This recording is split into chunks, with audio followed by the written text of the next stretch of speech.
कृपा पात्र उपासक हर इंद्री पर भगवत कृपा बल से संयम करता है। वाणी ये बहुत साधना का प्रधान अंग है। वाक इंद्री, अधिक अपराध इसी इंद्री से बनते हैं, वाक इंद्री से।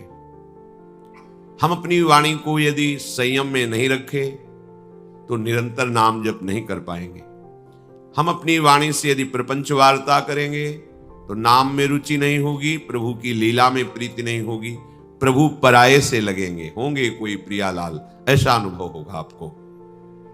यदि हम वाणी से किसी की निंदा करेंगे तो सारे सुकृत भस्म हो जाएंगे। पुण्यों को नाश करने का ये सबसे बड़ा कार्य करती है वाक इंद्री।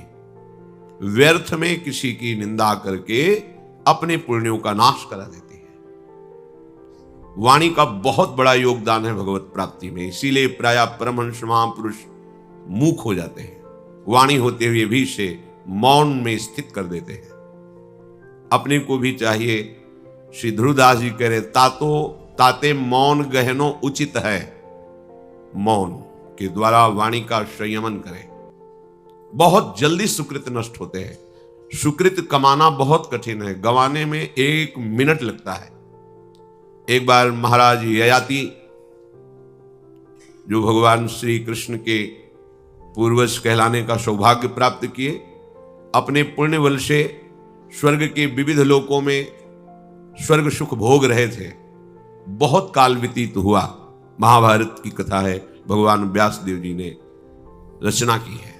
भगवान व्यासदेव जी जो खुली आंख से देख रहे हैं वही लिखा है। एक भी शब्द, एक भी बात कल्पना करके नहीं लिखा। जो सब देख रहे हैं, त्रिकालदर्शी भगवद अवतार श्री कृष्ण द्वैपायन भगवान व्यासदेव जी। महाराज ययाति बहुत काल तक विविध पुण्य लोकों का सुख भोगते हुए विराजमान है। देवराज की सभा में ये बैठक बैठे कि इनके तो इतने अपार पुण्य हैं कि छीण ही नहीं हो रहे। देवराज इंद्र ने कहा सभा में उनको आमंत्रित किया जाए। देव सभा में महाराज ययाति को बुलाया गया और उनकी बड़ाई शुरू की।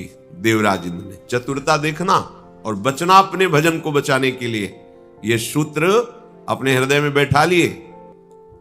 जब कोई तुम्हारी बड़ाई करे तो समझ लो छल करके ये हमें भ्रष्ट करना चाहता है। जब कोई तुम्हारी निंदा करे तो समझ लेना कि भगवान इसके द्वारा कृपा करके हमें निर्मल करना चाहते हैं, हमारे शत मार्ग को पुष्ट करना चाहते हैं। पर यह बात सबकी समझ में नहीं आती। सबको प्रशंसा अच्छी लगती है और निंदा बुरी लगती है।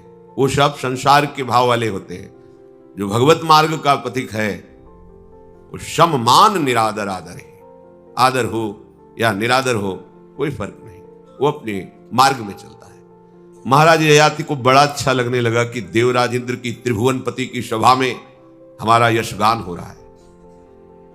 स्वयं देवराज गान कर रहे, महाराज आपके तो सुकृत, आपने ऐसा ऐसा।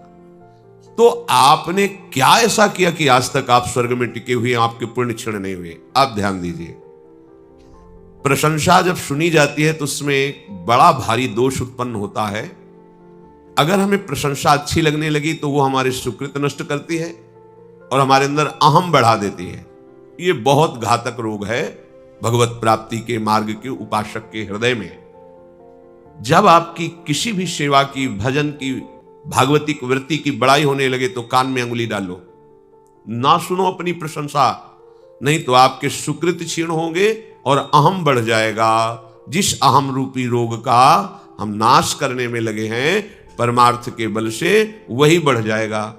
जिसका देहाभिमान गलित हुआ है, मन एकाग्र है, किसी नवीन विषय के भोगने की इच्छा नहीं है, वो ब्रह्म प्राप्त हो रहा है। शब्द याद कीजिए, देहाभिमान गलित हो रहा है, किसी भी नवीन विषय के भोगने की इच्छा नहीं, मन लक्ष्य पर एकाग्र है, वो भगवत प्राप्त हो रहा है, वो जीवन मुक्त की भूमिका पर पहुंच रहा है। ये हम बहुत प्रारंभ में ही है सृष्टि के। एक छोटी मोटी वृत्ति नहीं आम की, इसी ने पूरी सृष्टि चक्र को घुमा रखा है। ययाति महाराज ने कहा, ना कोई ऐसा ऋषि हुआ है, ना कोई ऐसा होगा, ना कोई ऐसा है जैसा मैंने तप किया। ऐसा कोई भी दानी नहीं जो मेरे समान। शुरू हो गए अहम का बोलना। बस देवराज इंद्र मुस्कुराए, काम बन गया। उनका एक सावधान, तुमने संपूर्ण विश्व के ऋषियों का अपमान कर दिया, संपूर्ण तपस्वियों का अपमान कर दिया, संपूर्ण सुकृतशालियों का अपमान कर दिया। तुम हमारे स्वर्ग के रहने लायक नहीं, अभी भ्रष्ट हो जाओ। सारे सुकृत नष्ट हो गए। खोपड़ी केवल उल्टा वहां से गिरना प्रारंभ किया। अब तो त्राहिमाम बोल पड़े। महाराज ययाति ने कहा, आप सब भगवत स्वरूप हैं, मेरे से गलती हो गई, मैं गिर तो रहा हूं, पर आप एक कृपा कर दो, संतों के बीच में गिरूं। गिर तो गया, मेरे से गलती हो गई, पर मैं संतों के बीच में गिरूं, ऐसी कृपा कर दो। तथास्तु, ऐसा ही हो। आकाश मार्ग से सीधे खोपड़ी के बल आ रहे थे। ये महाराज शिवी आदि बड़े बड़े भगवत समर्पित राजसी बैठ करके भगवत वार्ता कर रहे थे, तो देखा कोई स्वर्ग से तेजोमय विमान से उल्टा गिराया जा रहा है। जे ही नजदीक आए तो मैं अपने भजन और साधना का जो भी फल है इस तेजस्वी महापुरुष को अर्पित करता हूं, ये भूमि पर न गिरने पावे, वहीं रुक जाए। रुक गए। सबने अपने अपने सुकृत दे दिए, वो नीचे नहीं आ पाए, पुनः स्वर्ग पहुंच गए। दैन्यता, पश्चाताप ये ऊंचाई पर चढ़ाता है। अभिमान, गर्व, प्रशंसा सुन करके ये आपका पतन करता है। और ये बात केवल वाणी से हुई। महाराज ययाति से कोई अपराध शारीरिक नहीं किया, वाणी से बोल गए ऐसा। आप उपासक हो, वाणी को संभालिए। वाणी एक अमूल है, जो कोई बोले जानी, ये तराजू तौलिके तब मुख बाहर आनी। आप संसारी व्यक्ति नहीं है, बस बोलते चले जा रहे हैं। क्या बोल रहे हैं, क्या परिणाम होगा, आप सोच नहीं रहे, तो आप साधक कैसे हो? कम शब्द बोलो, बहुत ज्यादा सुनो। भगवद वार्ता, भगवान नाम कीर्तन, महात्माओं की वाणी, ये सुनो। आप कम बोलो। कहीं उत्तर देना है, कम शब्दों में उत्तर दो, क्योंकि नाम छूट जाएगा ज्यादा बात करोगे। पर आप ऐसे साधक हैं कि एक एक घंटे, दो दो घंटे बिना कोई भगवत स्मरण के व्यतीत कर देते हैं। आप कैसे साधक हैं? आपको जलन नहीं हुई? आप भक्त हैं। भक्त का स्वरूप क्या है? तदर्पिता अखिलाचारिता तद्विस्मरणेन परम व्याकुल देवी। जिसने अपने समस्त आचरणों को श्री भगवान के चरणों में समर्पित कर दिया है, एक सेकंड के लिए भी भगवत विस्मरण होने पर जो परम व्याकुल हो जाता है, वो भगवत भक्त है। त्रिभुवन की राज्य लक्ष्मी देने पर भी आधे पल के लिए अपने प्रभु का चिंतन स्मरण नहीं छोड़ता, वो महाभागवत है। आप भगवत मार्ग में चले हैं, चलना चाहते हैं, आपका स्वागत है। आप सावधानी से वाणी का बर्ताव कीजिए। आपको आनंद आता है परिचर्चा करने में, आपको अच्छा लगता है परदोष दर्शन करने में, यह आपके लिए घातक है। एक बार ये परिक्रमा मार्ग बना हुआ नहीं था, रज थी, लगभग 24 वर्ष पहले की बात। श्रीधाम वृंदावन, कोई लाइट टीवी कुछ नहीं, इधर कोई निर्माण नहीं था, सब बंद था। ऐसा सुंदर परिक्रमा मार्ग लौटते हुए डोलो, बड़ा सुखद, कोमल कोमल रजरानी बैठ के खेलो, लोटो, आनंद मिलता था। दुर्भाग्य प्रकट हो गया, रजरानी के दर्शन होना मुश्किल हो रहा है, ऐसा पक्का मार्ग बन गया। आपको लगती सुविधा हो गई, लेकिन धाम वासियों के लिए असुविधा हो गई। रजरानी से खेलना दुर्लभ हो रहा है। जब उनमें लुटो और उनमें पड़े पड़े मंत्र चिंतक, कितना सुख मिलता है। ये सद्य वशीकरण चूर्ण मनंत शक्तिम तम राधिका चरण रेणु मनुष्य मरा। कोई साइकिल से चल सकता था, या पैदल चल सकता है, या कोई पैदल रिक्शा घसीटते हुए किसी को बैठा के ला सकता था। इतनी रज थी कि उसमें चला ही नहीं गया। रात के 11 बजे वापस होते थे, दर्शन भिक्षा आदि करके, थोड़ी देर यमुना जी के किनारे एकांत में बैठ के, फिर तो 11 बजे लगभग आ रहे थे, तो मोड़ में हमने देखा कि जैसे कोई किसी को संभाल रहा हो। ऐसा लगा कि कोई जैसे बीमार है, क्या है, मतलब संभाल रहा है ऐसे। तो छोटी सी टार्च थी, ऐसे लगाया, तो दृश्य गलत था। कोई पुरुष किसी स्त्री को काम भाव से बहुत अंदर जलन हुई। सीधा वृंदावन में, ऐसा कैसे हो रहा है, ये कैसे कर रहा है, इसको समझ में नहीं आ रहा। प्रभु का धाम है, यहां तो प्रिया प्रीतम की प्राप्ति के लिए आया जाता है, रात में तो विक्षेप रहा, कैसा क्या होगा आगे चल करके, जब अभी ऐसी वृत्तियां लोग धाम में कर रहे हैं। सुबह गए गुरुदेव भगवान की सेवा में, जब अवसर देखा कि महाराज प्रसन्न मुद्रा में सेवा से निवृत्त होकर विराजमान, महाराज जी एक मन में बहुत जलन हो रही है। क्या? ओ कल रात्रि में हमने परिक्रमा मार्ग में हिमाचल विहार में रहते थे, तो कोने में हमने ऐसा देखा, तो हमें भ्रम था कि कोई गिर रहा है, कोई संभाल रहा है शायद उसे, पर वो दृश्य गलत था। महाराज जी एकदम गुस्सा हो गए और कहा, तुम वृंदावन यही देखने आए हो? तुम उपासक हो, भगवत मार्ग के पथिक हो, यही तुम्हारी भावना है? महाराज जी हमने कोई दोषारोपण थोड़ी कि, हमने यही दृश्य वृंदावन में देख रहे हो, यही देखने आए हो, तुमने भावना नहीं की, प्रिया प्रीतम खेल रहे और साष्टांग प्रणाम करके चले जाते। हाँ गलती हो गई, प्रपंच की दृष्टि रखते हो, प्रपंच देखते हो। अरे यहां प्रियालाल की भावना में विचरा जाता है, सर्वान वस्तु तया निरीक्ष, क्या देख रहे हो? गलती हो गई, चूक हो गई। हमने व्यक्ति देखा, प्रभु को नहीं देखा, चूक हो गई। हम अपनी दृष्टि को बदलेंगे। ये सृष्टि कैसी है आज तक कोई निर्णय नहीं कर पाया। जिसकी जैसी दृष्टि हुई वैसे ही उसको सृष्टि अनुभव में आई। ब्रह्म ऋषियों ने देखा तो संपूर्ण सृष्टि ब्रह्म में दिखाई दी, सर्वम खलमिदम ब्रह्म। गोस्वामी तुलसीदास जी ने देखा तो सिया राम में सब जग जा। गोपीजनों ने देखा तो जित देखो तित श्याममयी। और हम देख रहे तो देख रहे क्या? तो हमारी दृष्टि है। कहीं कोई दोष देखना संसारी पुरुषों का कार्य है, उपासकों का उपास्य देव का दर्शन करना है। सब जगह मेरा गोविंद मुस्कुराता हुआ विराजमान है। हमें यह अनुभव करने के लिए भगवान ने मार्ग दिया है। तो वाणी निर्दोष, दृष्टि निर्दोष, श्रवणेन्द्रिय निर्दोष, तो जनेन्द्रिय अपने आप निर्दोष हो जाएगी। और जहां इंद्रियां पवित्र हुई, मन पवित्र हुआ, तो आपको अपने परमानंद का अनुभव हो जाएगा। जो आपकी संपत्ति है, जो आपकी निजी संपत्ति है, परमानंद, वो प्रकाशित हो जाएगा। किसी और का नहीं है, आपका है, वो आपका स्वरूप है। आप भगवत स्वरूप हैं, भगवत अंश हैं। अगर हम मनुष्य जीवन में ये नहीं कर पाए तो किसी भी योनि में नहीं होना, आगे किसी योनि में इनका संयम नहीं हो सकता। श्री भगवान करुणा करके कह रहे कि यदि तुम्हारा जीवन पूरा विषय चिंतन में गया है तो तुम कैसे आखिरी में मेरा चिंतन कर पाओगे। जैसे हम वाणी बोल रहे हैं ना, इस शब्द आकाश में फैल रहे हैं। अगर आप में ध्यान शक्ति होगी तो आप 10,000 वर्ष बाद भी ये वाणी सुन सकते हैं। ये आकाश में विराजमान रहेगी। ये जितने शब्द हैं ये आकाश से ही है।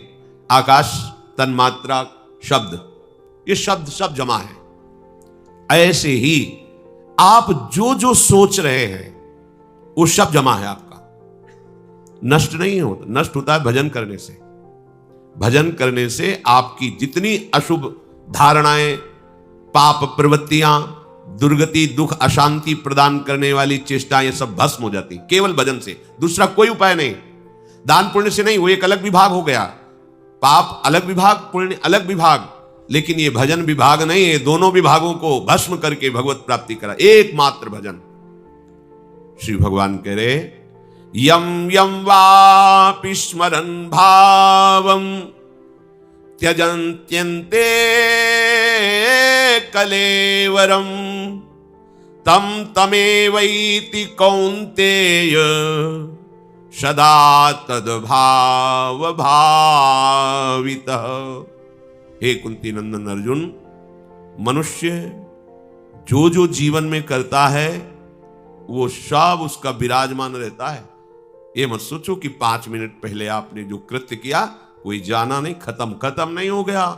जब तक भजन के द्वारा उसे नष्ट नहीं करोगे, शरीर छूटते रहेंगे, देश छूटता रहेगा, लेकिन वो कर्म तुम्हें नहीं छोड़ने वाला। वो कर्म तुम्हारे ऊपर चढ़ा रहेगा। भीष्म जी ने प्रश्न किया, मैं देख रहा हूं, इस जन्म में नहीं, कई जन्मों में मैंने ऐसा पाप नहीं किया जो मुझे बाणों की शैया पर 6 महीने व्यतीत हो गए भयानक कष्ट भोगते हुए। हे केशव, ये क्या है?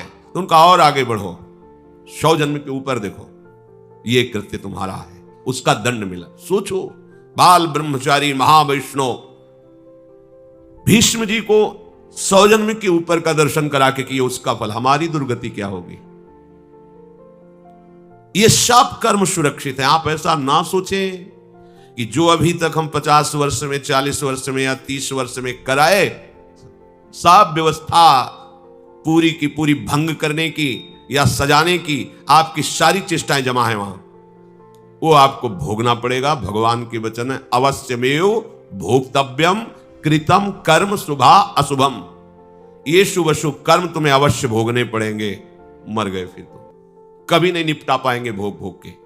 हमारे करोड़ों जन्मों तो भी नहीं भोग के निपटा पाएंगे, क्योंकि वो सब मूल और ब्याज बढ़ता ही चला जाएगा। वो हमें तभी भगवान कह रहे हैं कि तू सर्वधर्मान परित्यज्य माम एकम शरणम व्रज, तो अहम त्वाम सर्व पापेभ्यो सर्व मोक्षयिष्यामि मा शुचा। मैं सब नष्ट कर सकते, उन्हीं के हाथ में विधान है। अब जैसे हमने कुत्ता पाला, हम बहुत प्यार कर रहे हैं उससे, दुलार करना चाहिए, हम मना नहीं करते। सब जीव भगवान के अंश हैं, सबका अधिकार सृष्टि में जीने का है और सबको प्यार दुलार मिलना चाहिए, चाहे सुअर हो, कुत्ता हो, गधा, पर उसकी स्थिति के अनुसार उसको भोजन दे दीजिए, रोग है औषधि की व्यवस्था करा दीजिए, पर उसको रसोई में ले जाना ठीक नहीं है।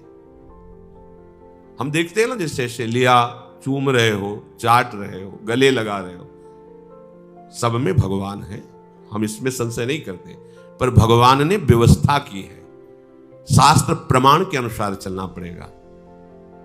गाय की सेवा करते हैं, गाय को स्पर्श करते हैं, गाय जहां लघु शंका कर देती है वो तीर्थ के समान पवित्र स्थान हो जाता है। जो गाय में तत्व हो वही कुत्ते में है। भगवान भी कह रहे हैं, विद्या विनय संपन्ने ब्राह्मणे गविहस्तनी स्वनी चौपाके च पंडिता सम दर्शिना। कुत्ते में और गाय में बराबर दृष्टि जो रखता है वही ज्ञानी है। क्या रखने की बात कही? दृष्टि। लेकिन कुत्ते के मूत्र को आज तक कोई आचमन करते मिला हो तो बताना, और गाय के मूत्र को बड़े बड़े परमहंस पीते हैं, पंचगव्य के रूप में, औषधि के रूप में, वो परम पवित्र है। गाय का गोबर लीप दिया जाए तो लक्ष्मी का निवास स्थान माना जाता है। जहां कहीं कोई परम पवित्र आयोजन भागवतिक होते हैं, गौ के गोबर से लीप, और गाय के गोबर में गणेश जी की भी पूजा कराई जाती है विराजमान कर। तो हमारी दृष्टि सब में भगवत भाव की हो, इसमें कोई विरोध नहीं। पर आप जैसे कुत्ते का पालन पोषण कर रहे, एकदम छूट है, घर में कहीं भी डोल रहा है, उसका स्वभाव है सूंघना, चाटना, क्योंकि वो पशु रूप में है, और उसको ये ज्ञान नहीं कि पवित्र स्थान है कि अपवित्र। कहीं भी लघु शंका कर देना, अपवित्र हो गया स्थान, आपकी आसक्ति बन गई, आपको पता नहीं चल रहा कि आप अपने को अगले जन्म में कुत्ता बनाने की तैयारी कर रहे हैं। लिखा है, इसी की व्याख्या में लिखा हुआ है, अंतकालीन के चिंतन की वृत्ति वही आती है जो तुम पूर्व में चिंतन करते रहे हो, जिससे ज्यादा आसक्ति कर ली। जैसे मृग से कर ली तो मृग में जाना पड़ा ना, तो क्या ये भगवत भजन नहीं करिए क्या? अरे गंडकी नदी के किनारे रोज त्रिकाल स्नान करते थे, भगवान की भक्ति में विघ्न न पड़े इसलिए पति पुत्र परिवार सब जितने नाते हैं सबको ज्ञान के द्वारा नष्ट कर दिया था, पर लाग कर बैठे मृग से, और वही दुलार, वही कांधे पे बैठा के घूम रहे, भूल गए कि हम कहां फंस गए। मरते समय वही चिंतन, मृग बन गए। भगवान आशा यम यम वापि स्मरण भावम त्यजत्यंते कलेवरम। अच्छा भोजन दे दो, अच्छी व्यवस्था कर दो जीव की, जो जहां जैसे, सब भगवत आसक्ति नहीं, शास्त्र प्रमाण के अनुसार उससे व्यवहार करो। अनासक्त होकर गृहस्थी में या विरक्ति में कहीं भी हो, भजन करते हुए अपने कर्तव्य का पालन करोगे, भगवत प्राप्ति हो जाएगी, चाहे जहां हो। आसक्त होकर कहीं भी बर्ताव करोगे, चाहे गृहस्थी में हो चाहे विरक्ति में हो, फंस जाओगे। जिस शरीर से आसक्त होगे, जिस विषय से आसक्त होगे, वही तुम्हारा चिंतन बन जाएगा। किसी के साथ तुम्हारा थोड़ा भी संबंध तुम्हारे जीवन मुक्त होने में बाधा पहुंचा देगा। चाहे आप किसी खाद्य पदार्थ, चाहे आप पुरुष स्त्री, किसी स्थान, किसी वस्तु, कहीं भी आप अपना संबंध मान करके उसका चिंतन, उसी के विषय में चेष्टाएं, तो निश्चित समझो अंतिम समय इन सब को जोड़ करके तुम्हारे सामने सीन बनाकर रख दी जाएगी। तम तमेव इति कौन्तेय सदा तद्भाव भाविता। जैसे तुम जीवन में आचरण किए हो, संबंध बनाए हो, वैसे ही तुम्हारा अंतिम फाइनल हो।